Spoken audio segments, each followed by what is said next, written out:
Estamos muy contentos de estar un miércoles más en la casa del Señor. Dígale a su hermano que está al lado, abre los oídos. Los oídos físicos y los oídos espirituales. Muy bien. Recordarle que estemos orando por las actividades de la iglesia. Tenemos el día 30, tenemos la actividad del rally para juveniles.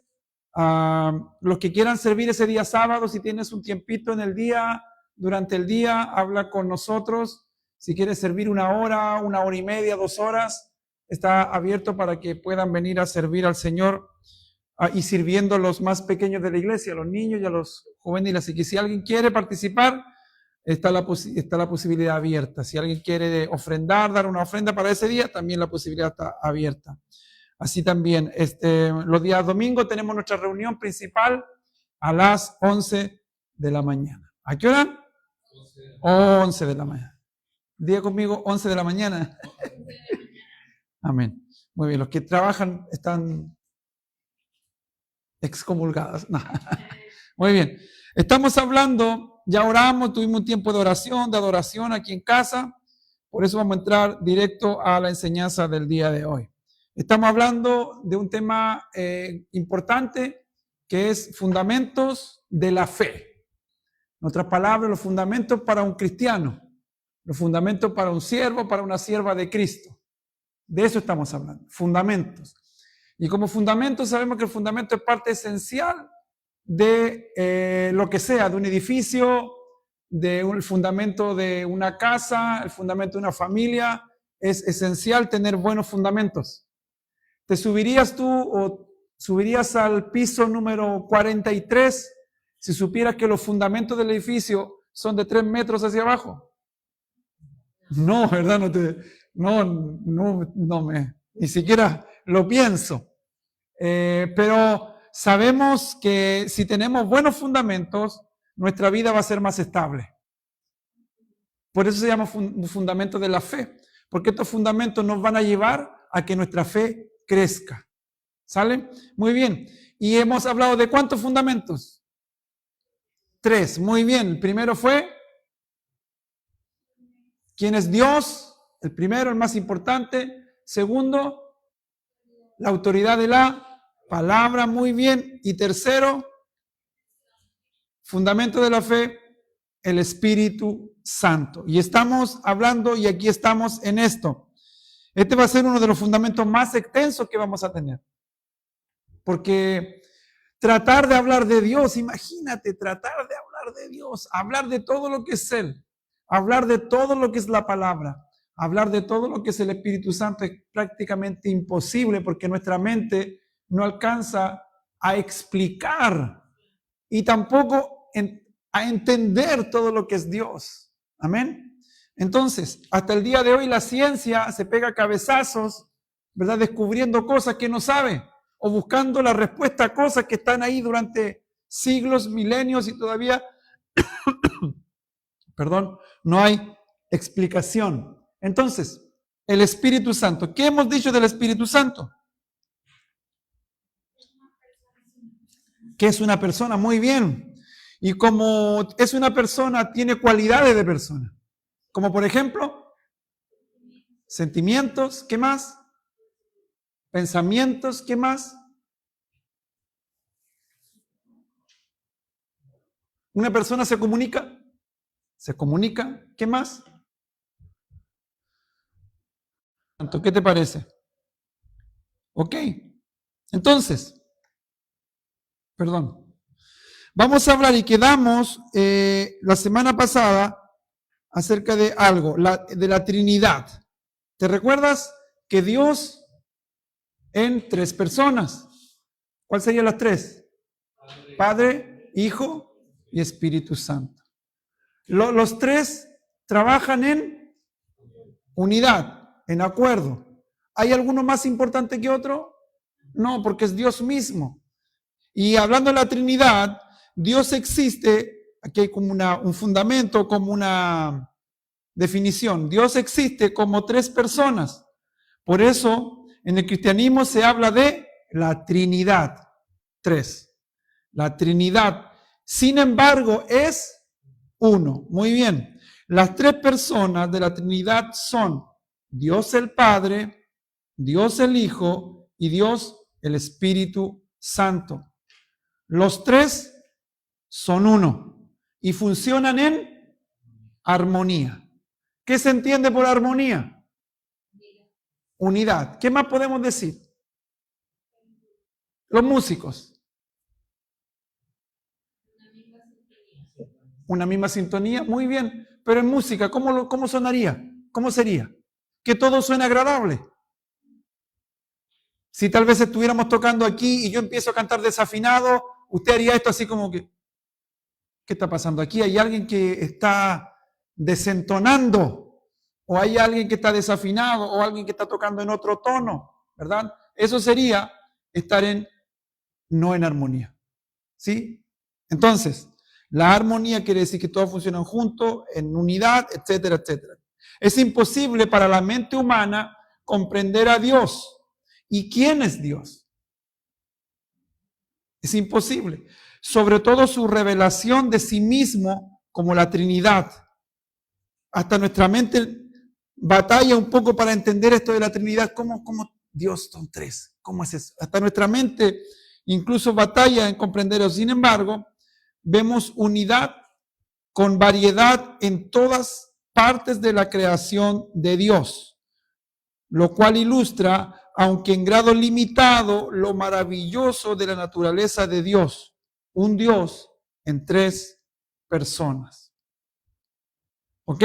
Ahí tenemos una definición acerca de la Trinidad y cómo funcionaría o cómo se ve esto de la Trinidad de una manera definida, por decirlo así. Que teniendo esto claro, vamos a ver cómo actúa cada uno de ellos rápidamente. El Padre es Dios invisible. El Padre es Dios invisible. ¿Por qué el Dios invisible? Porque nadie lo ha visto. Juan 1:18 dice de la siguiente manera. Juan 1:18 dice de la siguiente manera. A Dios nadie lo ha visto nunca.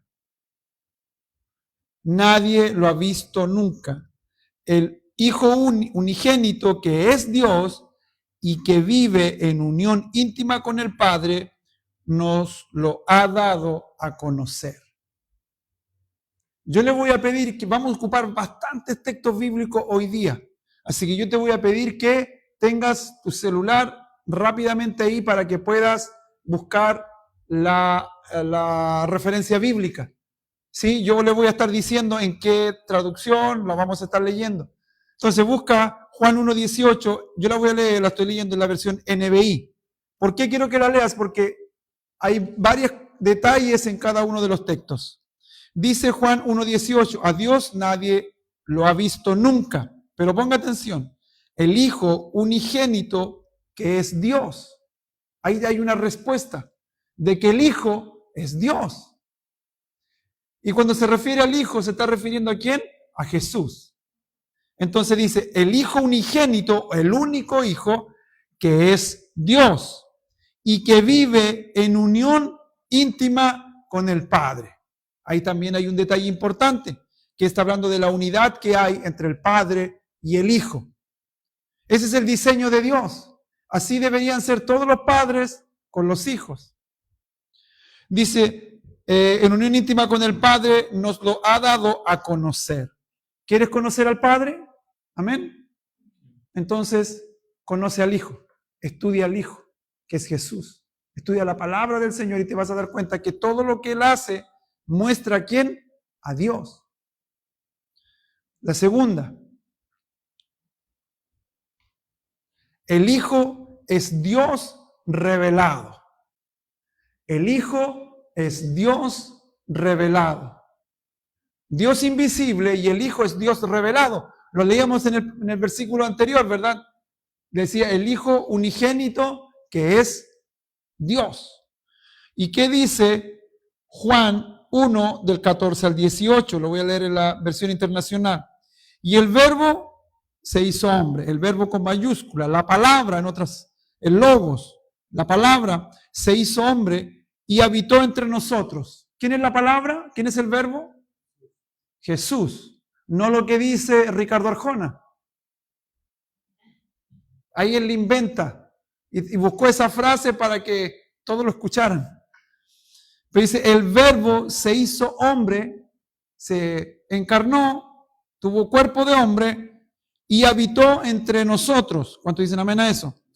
Y hemos contemplado su gloria, la gloria que corresponde al Hijo unigénito del Padre. Nuevamente, solamente Él puede tener gloria porque es el Hijo del Padre, lleno de gracia y de verdad. Versículo 15.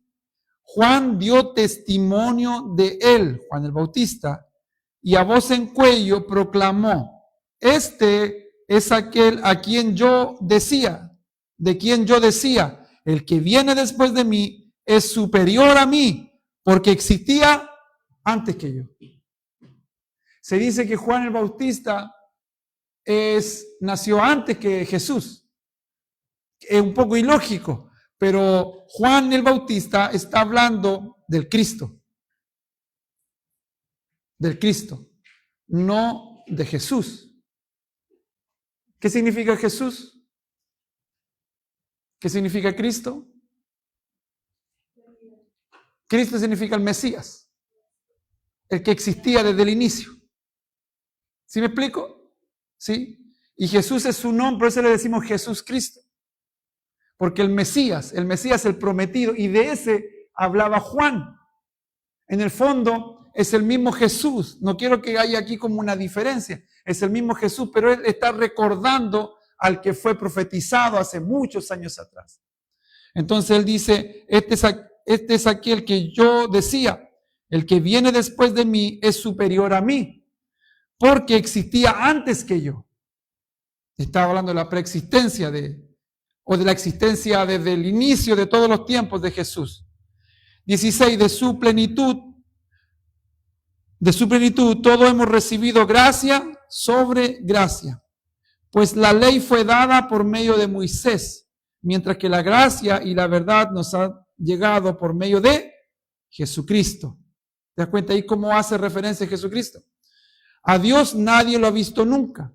Y el Hijo unigénito, que es Dios y el que vive en unión íntima con el Padre, nos lo ha dado a conocer. Hebreos 1, del 1 al 4, dice lo siguiente. El Hijo superior a los ángeles.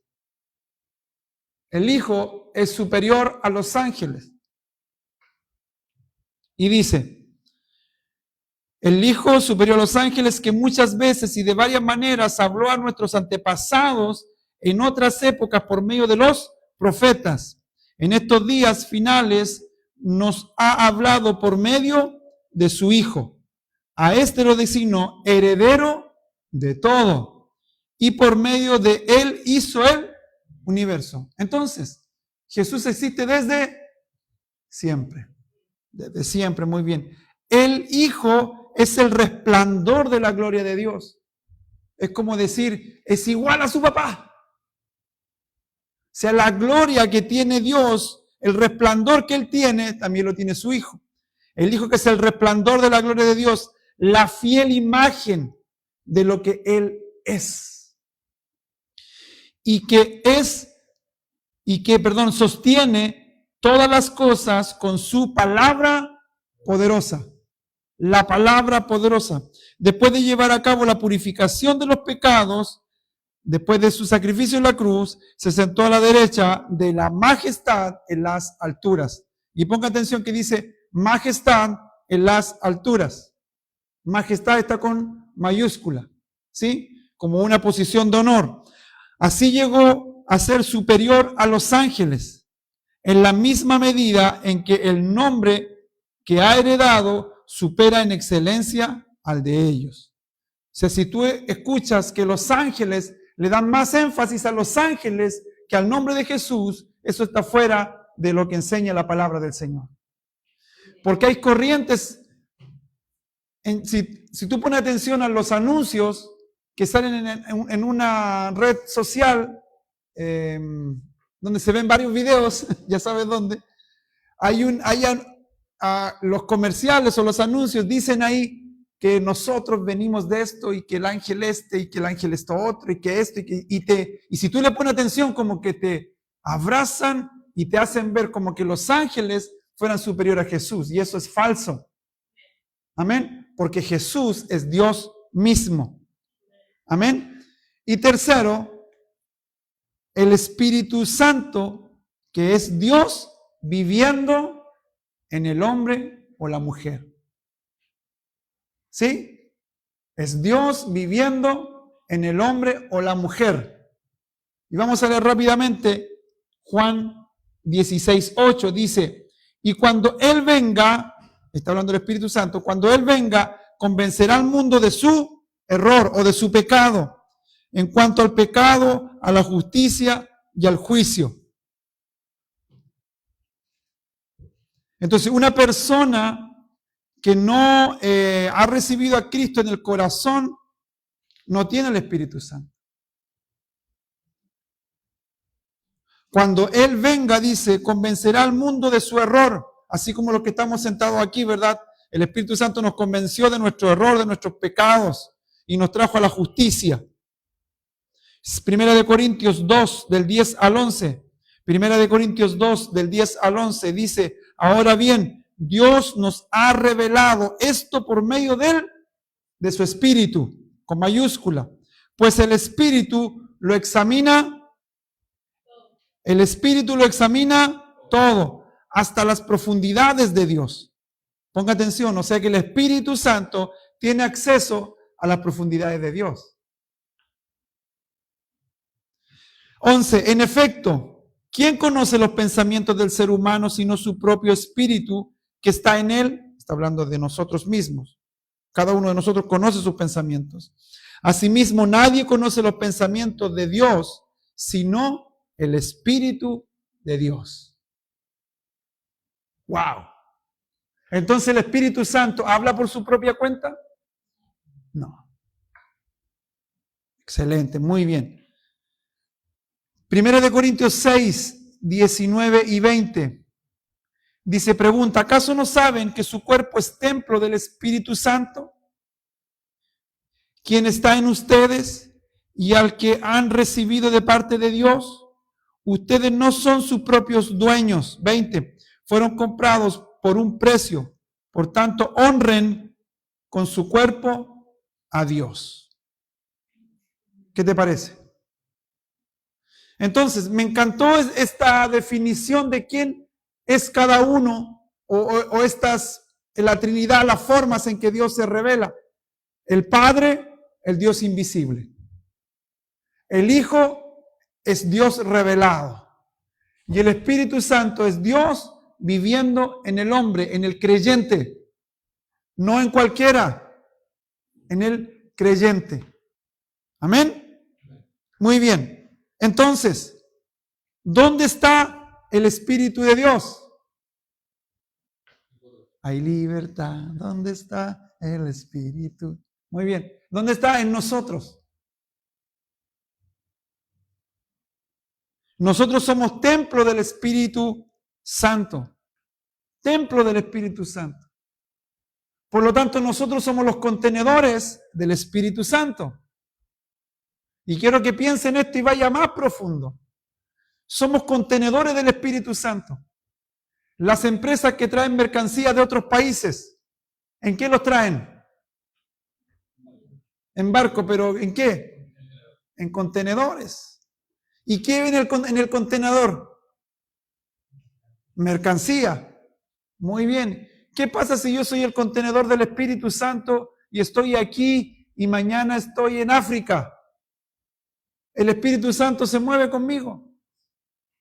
Si voy a la universidad, el Espíritu Santo va conmigo. Si estoy en el trabajo, el Espíritu Santo va conmigo. Somos templo del Espíritu Santo. Pero el templo que somos cada uno de nosotros debe estar limpio. Y eso está poderoso. Porque suena bien romántico, suena bien hermoso decir que somos templo del Espíritu Santo. Pero un espíritu que es santo no va a vivir donde hay inmundicia. Es igual a pecado. Por eso cada vez que nosotros pecamos, el Espíritu Santo se contrista, lo dijimos, ¿verdad? Y se va apartando de nosotros. ¿Cuánto entienden eso? ¿Lo entendemos? Amén. Que el Señor nos ayude. ¿Para qué? Para vivir en santidad y que Dios mismo, el Espíritu Santo, viva dentro de nosotros. Pregunta, y aquí voy a generar un debate. A lo mejor después de la clase lo conversamos. Póngame atención aquí. ¿Ha escuchado esto usted alguna oración de esta manera? Te invitamos, Espíritu Santo, a que tú vengas a esta reunión. ¿Lo ha escuchado? Muy bien. ¿Ha escuchado cuando tal vez se predica o se dice, invitemos al Espíritu Santo a este lugar? ¿Lo ha escuchado alguna vez? Pregunta, según las Escrituras, ¿eso está bien? Para pensar. Y quiero que lo analice durante la clase. Al final lo compartimos. Toma en cuenta todo lo que hemos hablado hasta esta hora. Y vamos a ver si eso es real o no es real. ¿Amén? Muy bien, sigamos. Algunos pasajes bíblicos que manifiestan la Trinidad. Mateo 3, 16 y 17. Dice, tan pronto como Jesús fue bautizado, salió del agua. En ese momento se abrió el cielo y él vio al Espíritu de Dios bajar como una paloma y posarse sobre él. Y una voz del cielo decía, este es mi Hijo amado, estoy muy complacido con él. Estamos hablando de cómo la Trinidad se ve en otros pasajes. Aquí estamos hablando que Jesús se bautiza, ponga atención, no dice como término Trinidad, porque ese es un término que los hombres diseñaron, no aparece en la Biblia. Pero pon atención, dice que Jesús se fue a bautizar, ¿sí?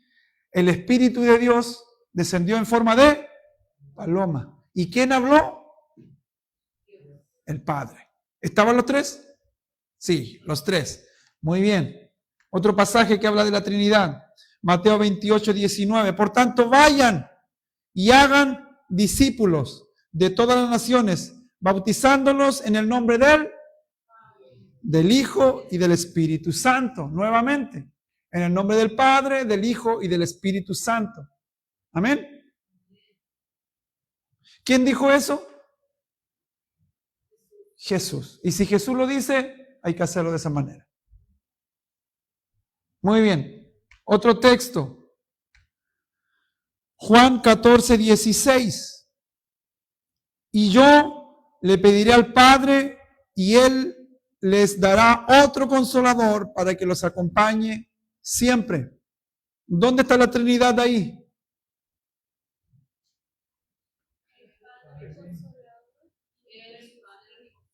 Y Jesús es el que habló. Muy bien, excelente. Entonces, pasajes que hablan de la Trinidad, esto no es algo inventado, está ahí. Y qué interesante también es que casi la mayoría de los textos están ¿dónde? ¿En el Antiguo o en el Nuevo Testamento? En el Nuevo Testamento.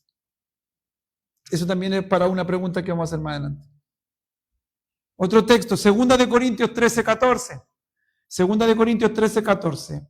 Que la gracia del Señor Jesucristo, el amor de Dios y la comunión del Espíritu sean con todos ustedes. Pablo, el apóstol Pablo, está dando un saludo o se está despidiendo. Qué interesante, por eso lo subrayé, porque mira, dice que la gracia del Señor Jesucristo. ¿Qué regalo recibimos por gracia? La salvación a través de ¿quién? Mira cómo escribe Pablo, ¿te das cuenta de las cosas que escribe ahí? Que uno dice, lee, que la gracia del Señor. La lee muy rápido, pero la gracia es el regalo que Jesucristo nos dio a nosotros. Después dice, el amor de Dios, porque de tal manera amó Dios al mundo que dio a ¿quién?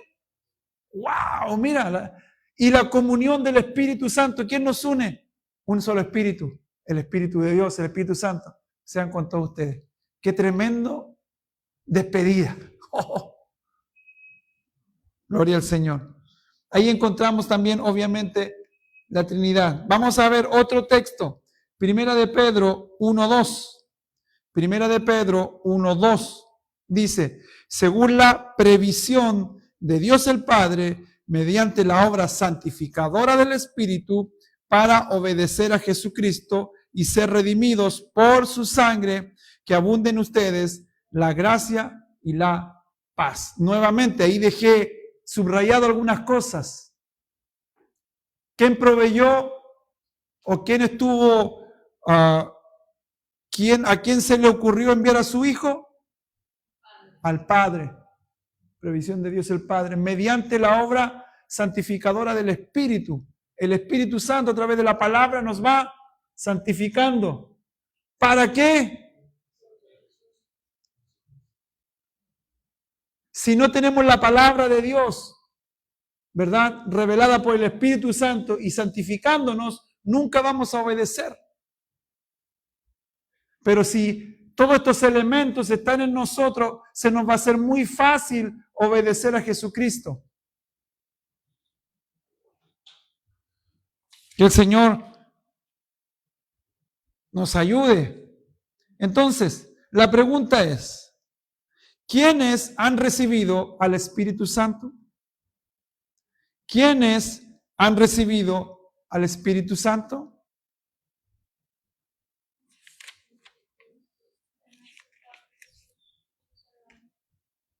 Muy bien. Vamos a ver. ¿Quiénes han recibido el Espíritu Santo? ¿De qué manera interviene el Espíritu Santo en la conversión de cada cristiano? Porque es un elemento principal el Espíritu Santo. Mira lo que dice 1 de Pedro 1:2, lo acabamos de leer. Dice, según la previsión de Dios, el Padre, mediante la obra santificadora del Espíritu Santo para obedecer a Jesucristo y ser redimidos por su sangre, que abunde en ustedes la gracia y la paz. Entonces, aquí vemos cómo interviene el Espíritu Santo en la conversión de cada creyente. Por favor, abra conmigo su Biblia en Juan. Que alguien pueda leer, por favor, Juan 3, versículos 5 y 6.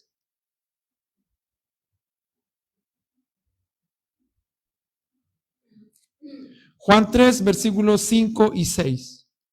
Jesús respondió, te digo la verdad, el que no nace de agua y del Espíritu no puede entrar al reino de Dios. El que nace de padres humanos tiene vida física, pero el que nace del Espíritu tiene vida espiritual. Amén. Déjame buscarlo, Juan. Juan 3.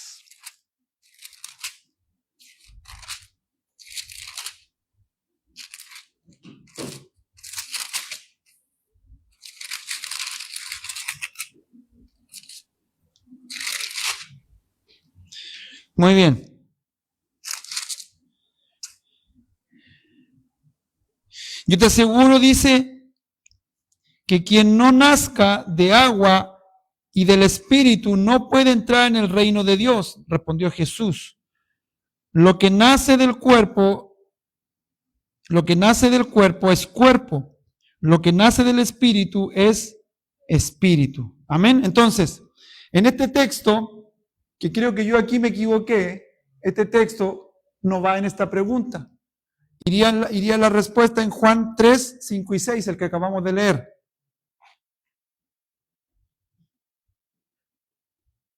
El copiar, pegar, ahí me falló.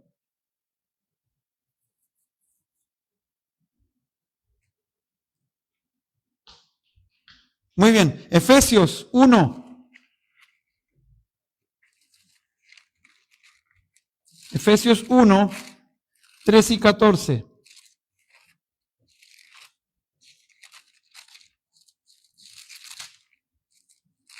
Por favor, si alguien lo puede leer, Efesios 1, 13 y 14.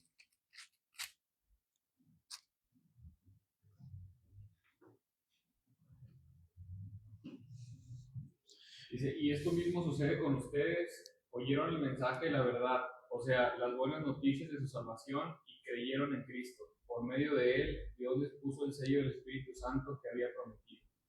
El Espíritu es un adelanto que se nos da como garantía de que recibiremos lo que Dios prometió. Amén. Quien usó la garantía del Espíritu para darnos libertad. Como resultado, Dios será alabado por su grandeza. Amén. Esta versión dice, en él también ustedes, cuando oyeron el mensaje de verdad, el evangelio que les trajo la salvación y lo creyeron, fueron marcados por el sello que es el Espíritu Santo prometido. Este garantiza nuestra herencia hasta que llegue la redención final del pueblo adquirido por Dios para alabanza de su gloria. Dice que el Espíritu Santo es, ¿qué decía? ¿Se dieron cuenta de lo que decía?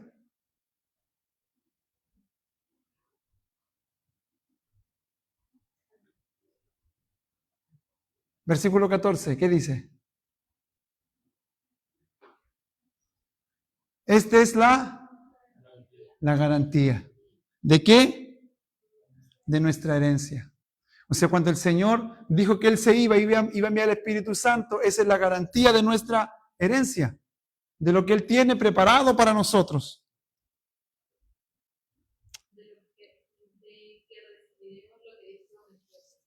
¿Correcto? Muy bien. Entonces, estamos hablando de qué manera interviene el Espíritu Santo en la conversión de cada cristiano. Tito 3, versículo 5. Tito 3, versículo 5.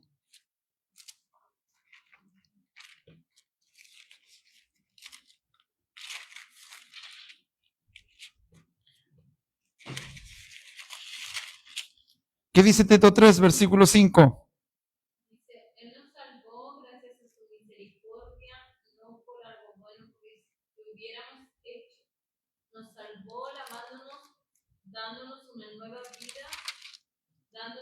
una vida nueva al renovarnos por medio del Espíritu Santo. Amén.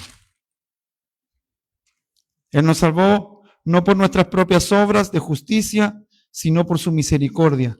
Nos salvó mediante el lavamiento de la regeneración y de la renovación por el Espíritu Santo.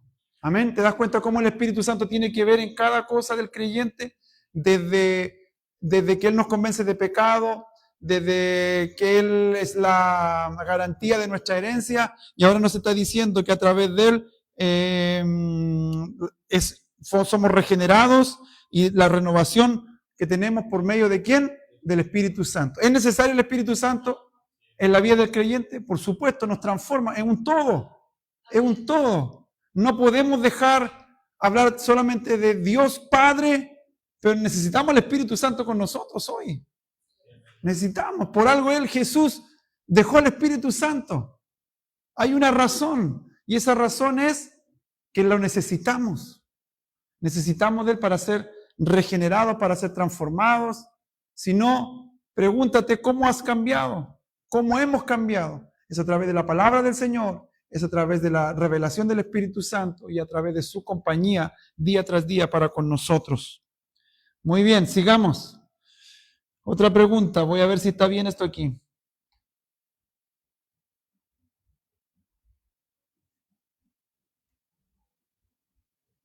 Acabamos de leerlo. Mira, aquí lo tenía. Estaba Tito, muy bien. Ok, otra pregunta. ¿Qué ha hecho el Espíritu Santo de Dios a cada miembro de Cristo? A nosotros. ¿Qué ha hecho el Espíritu Santo en nosotros? 1 Corintios 12, 13.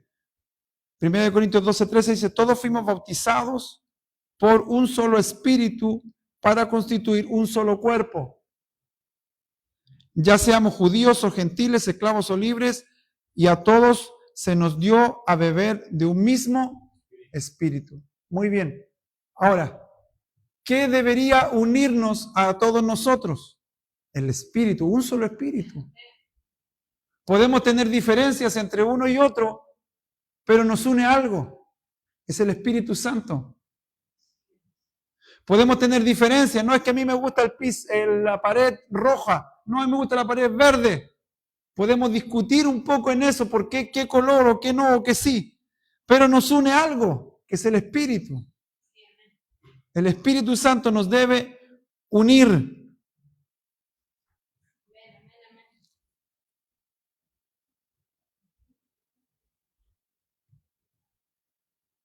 Gloria a Dios. Muy bien. Sigamos. La misma pregunta, Romanos 8, del 9 al 14, dice, sin embargo, ustedes no viven según la naturaleza pecaminosa, sino según el Espíritu. ¿Cómo deberíamos vivir? Según el Espíritu. Si es que el Espíritu de Dios vive en ustedes, ahí está la clave. Deberíamos vivir según el Espíritu, y aquí dice el escritor, si es que el Espíritu de Dios vive en ustedes. Y si alguno no tiene el Espíritu de Cristo, no es de Cristo. Pero si Cristo está en ustedes, el cuerpo está muerto a causa del pecado, pero el Espíritu que está en ustedes es vida a causa de la justicia. 11. Y si el Espíritu de aquel que levantó a Jesús de entre los muertos vive en ustedes, el mismo que levantó a Cristo de entre los muertos también dará vida a sus cuerpos mortales por medio de su Espíritu que vive en ustedes. ¡Wow! ¿Quién levantó a Jesús de entre los muertos? ¿Te das cuenta? Lo poderoso que es esto. Y eso hace el Espíritu Santo en la vida de nosotros. Sigamos, versículo 12. Por tanto, hermanos, tenemos una obligación, pero no es la de vivir conforme a la naturaleza pecaminosa. Nuevamente se vuelve a hablar esta cosa. Versículo 13. Porque si ustedes viven conforme a ella, ¿qué va a pasar? Morirán. Y está hablando en un sentido espiritual y en un sentido físico. ¿Ambos? Ambos. Porque si ustedes viven conforme a ella, morirán. Pero si por medio del Espíritu dan muerte a los malos hábitos del cuerpo, vivirán. Amén. Entonces, ¿nos conviene matar la carne? Por supuesto que sí. Por supuesto que sí. Porque todos los que son guiados por el Espíritu de Dios, ok, los que son guiados por el Espíritu de Dios son hijos de Dios. Eso está fuertísimo. Necesitamos entregar nuestra vida al Espíritu Santo para ser guiados por Él. Porque mientras seamos guiados por Él, dice su palabra que somos hijos de Dios. O sea, si decimos que somos hijos de Dios y caminamos según nuestros propios caminos, si Dios te ha dicho que debes hacer algo, si el Espíritu Santo nos ha dicho que debemos entregar nuestra vida más y más y más, que debemos esforzarnos cada día por ser mejores hijos de Dios, hijas de Dios, y no lo hacemos, no estamos llevando el título de hijos de Dios, estamos haciendo lo que nosotros queremos. Nuevamente, ¿quiénes han recibido el Espíritu Santo? Estamos en ese título. A pesar de tener una vida imperfecta, ¿cómo le recuerda Pablo? ¿Qué le recuerda, Pablo a la iglesia de Corinto? 1 Corintios 3:16. ¿No saben ustedes que son templo de Dios y que el Espíritu de Dios habita en ustedes?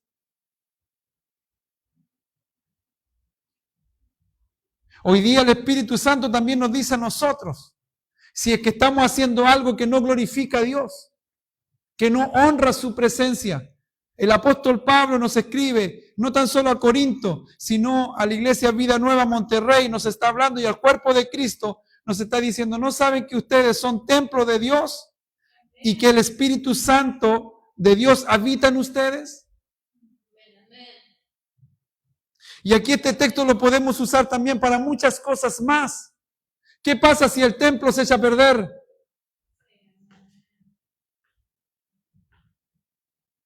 ¿Qué pasa si le seguimos echando mantequita de puerco? Las grasitas y todo eso. ¿Cómo el propósito de Dios se va a llevar a cabo en nuestra vida? Si ya a los 40 años ya vamos a andar... ¿Sí me explico? Que el Señor nos ayude, ¿verdad? Porque fíjese que es fácil decir, adelante, fácil decir, no pasa nada esto. No, pero dice que somos templo del Espíritu Santo. ¿Cuántos de los que estamos aquí saben que tienen propósito en Dios? A lo mejor no está claro todavía, pero sabemos que tenemos un propósito en Dios. ¿Y qué estamos haciendo? ¿Qué estamos haciendo nosotros para que este templo pueda estar edificado muchos años para llevar la obra de Cristo a donde Él nos quiere llevar? Los que son buenos para la sukiki, amén. Dejemos la sukiki. Los que son buenos para las grasas, ¿cómo se llama? Saturadas, por favor, regulen eso. Los que son buenos para las gaseosas, ¿se dice así?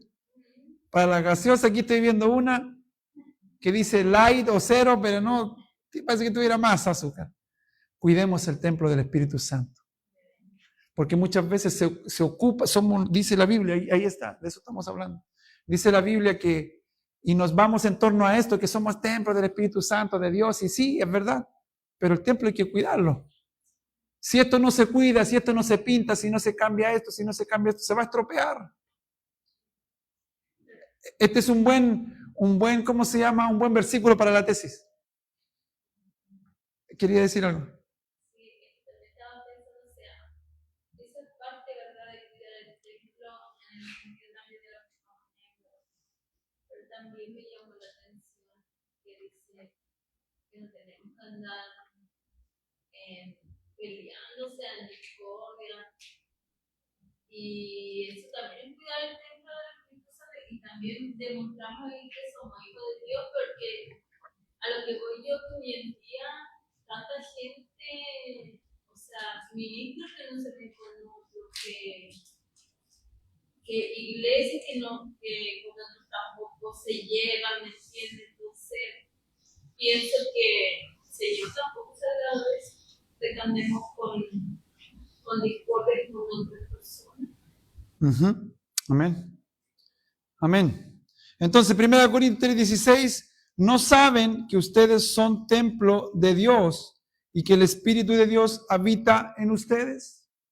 Cuidemos el templo, que somos nosotros mismos, de lo que comemos, de lo que miramos, de lo que escuchamos, de lo que decimos.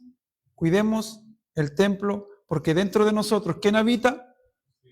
El Espíritu Santo. Pregunta: ¿cómo usted ha confirmado sus convicciones respecto a la presencia del Espíritu Santo en tu vida? Hemos hablado de varias cositas, textos. ¿Cómo usted confirma o cómo usted, tus convicciones acerca del Espíritu Santo, de la presencia del Espíritu Santo en tu vida, cómo tú la estás confirmando en tu vida? ¿Qué te ha hablado el Espíritu Santo hasta ahora acerca de lo que estamos hablando? ¿Será que el Espíritu Santo nos está diciendo que cuidemos su presencia que está dentro de nosotros? ¿Será que Él quiere que no lo veamos como el que está atrás? Que no lo veamos tan solo como cuando alguien, no sé, está, ¿cómo se dice?, temblando. Sino que el Espíritu Santo es mucho más que eso. Es mucho más que eso. El Espíritu Santo es necesario, por eso Él lo dejó día tras día para nosotros disponible como hijos del Señor. La obra del Espíritu Santo. Porque el Espíritu Santo obra en nosotros. El Espíritu Santo trabaja. ¿Cuándo trabaja? 24/7. Todos los días Él trabaja. Ponga atención, la obra del Espíritu Santo. ¿Cuál es la obra del Espíritu de Dios en nuestros días? Juan 16, del 7 al 15. Juan 16, del 7 al 15. ¿Cuál es la obra del Espíritu de Dios o del Espíritu Santo en nuestros días? Dice, pues les digo la verdad, les conviene que me vaya porque si no lo hago, el Consolador no vendrá a ustedes.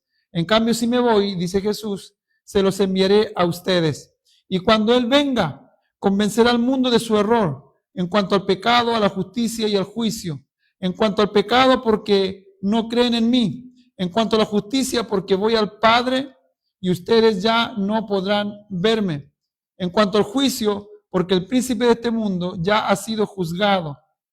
Muchas cosas me quedan aún por decirles que por ahora no podrían soportar. Versículo 13. Pero cuando venga el Espíritu de la verdad, Él los guiará a toda la verdad, porque no hablará, por su propia cuenta, sino que dirá solo lo que oiga y les anunciará las cosas por venir. Él me glorificará porque tomará de lo mío y se lo dará a conocer a ustedes. Todo cuanto tiene el Padre es mío.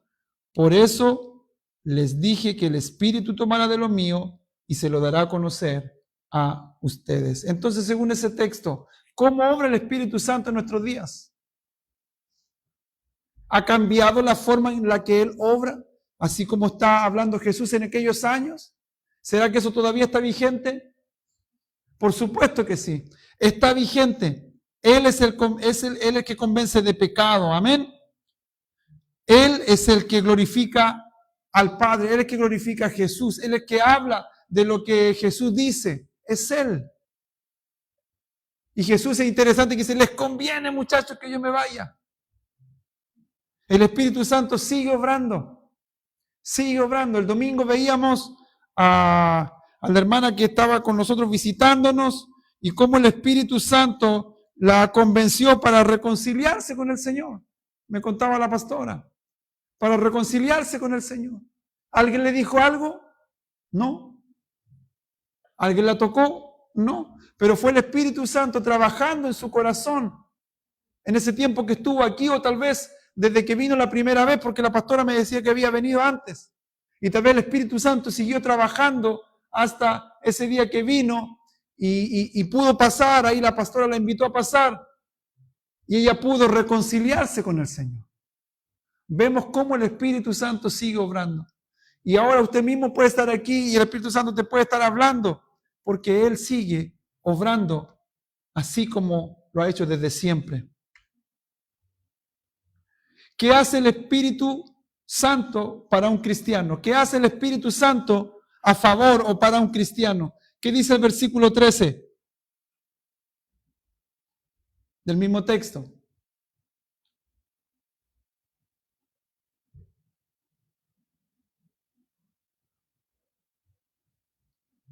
¿Nos guía?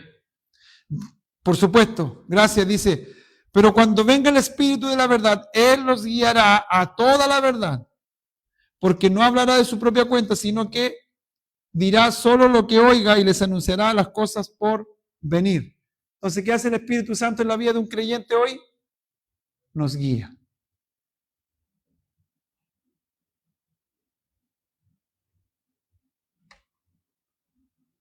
¿Cuál es siempre la enseñanza del Espíritu? ¿Cuál es siempre la enseñanza del Espíritu Santo? Versículo 14 y 15 del mismo texto.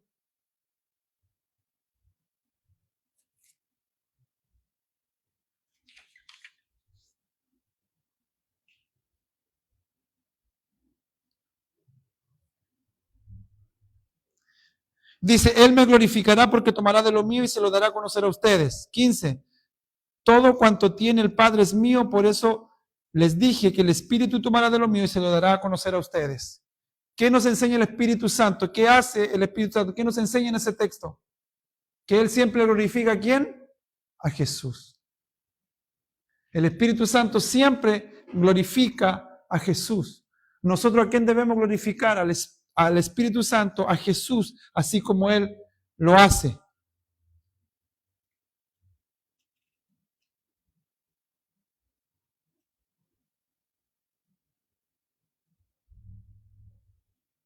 Y vamos a terminar con lo siguiente.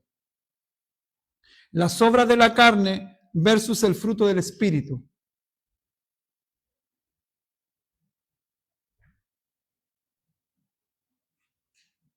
¿Por qué piensa usted, en esta pregunta, por qué piensa usted que cuando hablamos del fruto es en singular?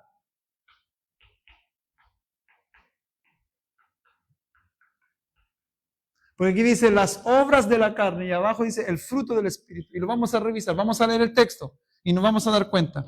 Gálatas 5. ¿Puede decir, Juan?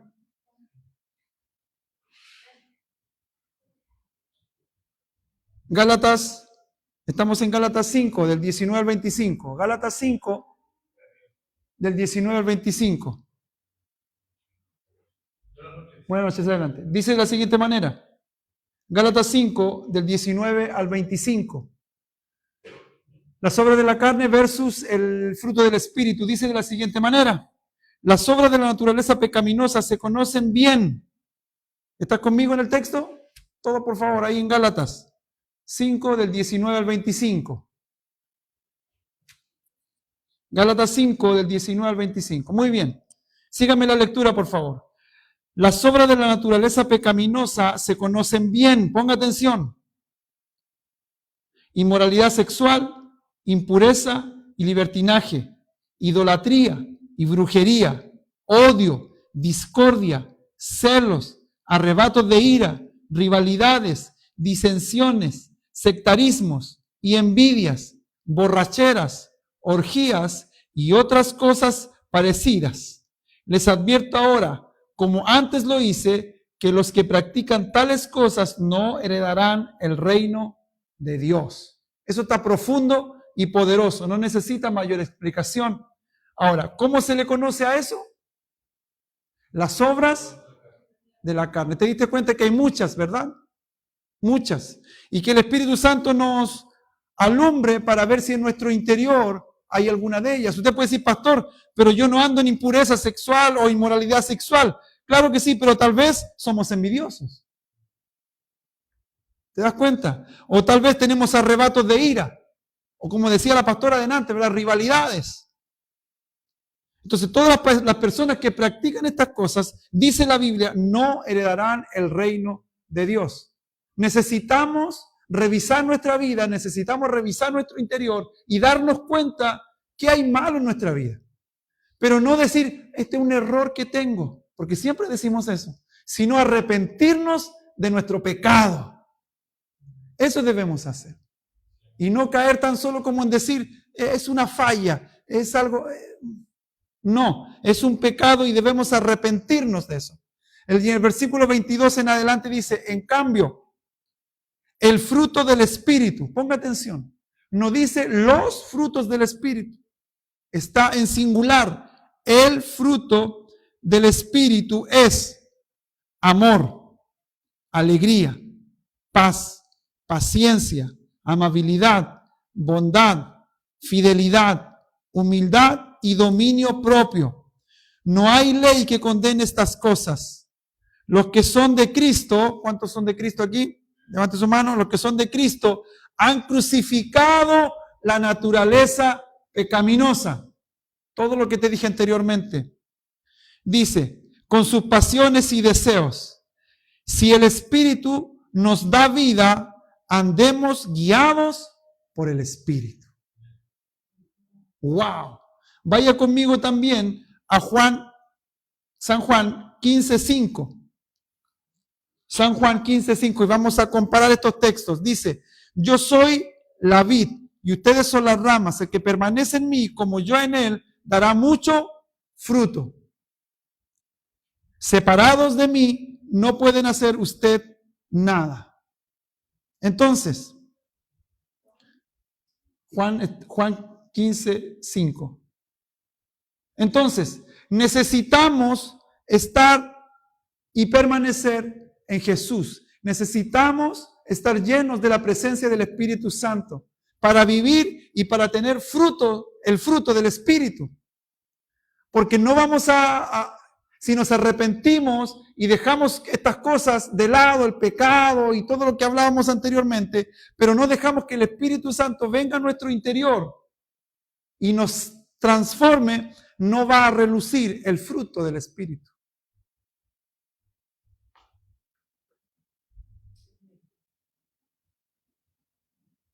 Hay una ilustración que me gusta, dice una ilustración de esto, es la luz que nos parece de un solo color, lo que vemos durante el día, hasta que la vemos dividida en los 7 colores del arco iris que se reflejan por un prisma. Si no tenemos un prisma, no vemos los colores. Dice, así la vida en Cristo, la vida de Cristo en tu vida es manifestada por el Espíritu Santo en las virtudes de su persona.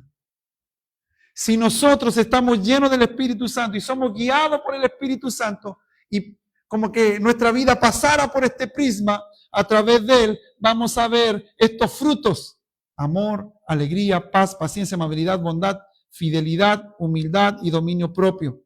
Si no estamos llenos de él, no va a aparecer el fruto del Espíritu. Necesitamos estar llenos del Espíritu Santo. Amén. Muy bien. Yo creo que ya por la hora lo vamos a dejar hasta aquí. Sí, hasta aquí, porque ya después lo demás es un poco más largo. Entonces, la pregunta es el día de hoy: ¿cómo está tu relación con el Espíritu Santo? ¿Cómo está nuestra relación con el Espíritu Santo? ¿Será que solamente alguien escuchábamos con la pastora, no sé si hoy día o ayer, a un pastor que dijo esto, dijo: estamos en la iglesia y cuando llegamos a la iglesia apretamos el switch. Espíritu Santo, ven, aquí estoy, Espíritu Santo. Pero salimos de la iglesia y como que apagamos el switch y nos olvidamos del Espíritu Santo. Y cada vez que venimos a la iglesia, activamos el switch del Espíritu Santo. O cada vez que tenemos problemas, activamos ese switch. Pero Él no quiere eso. Jesús dice a sus discípulos: les conviene que yo me vaya.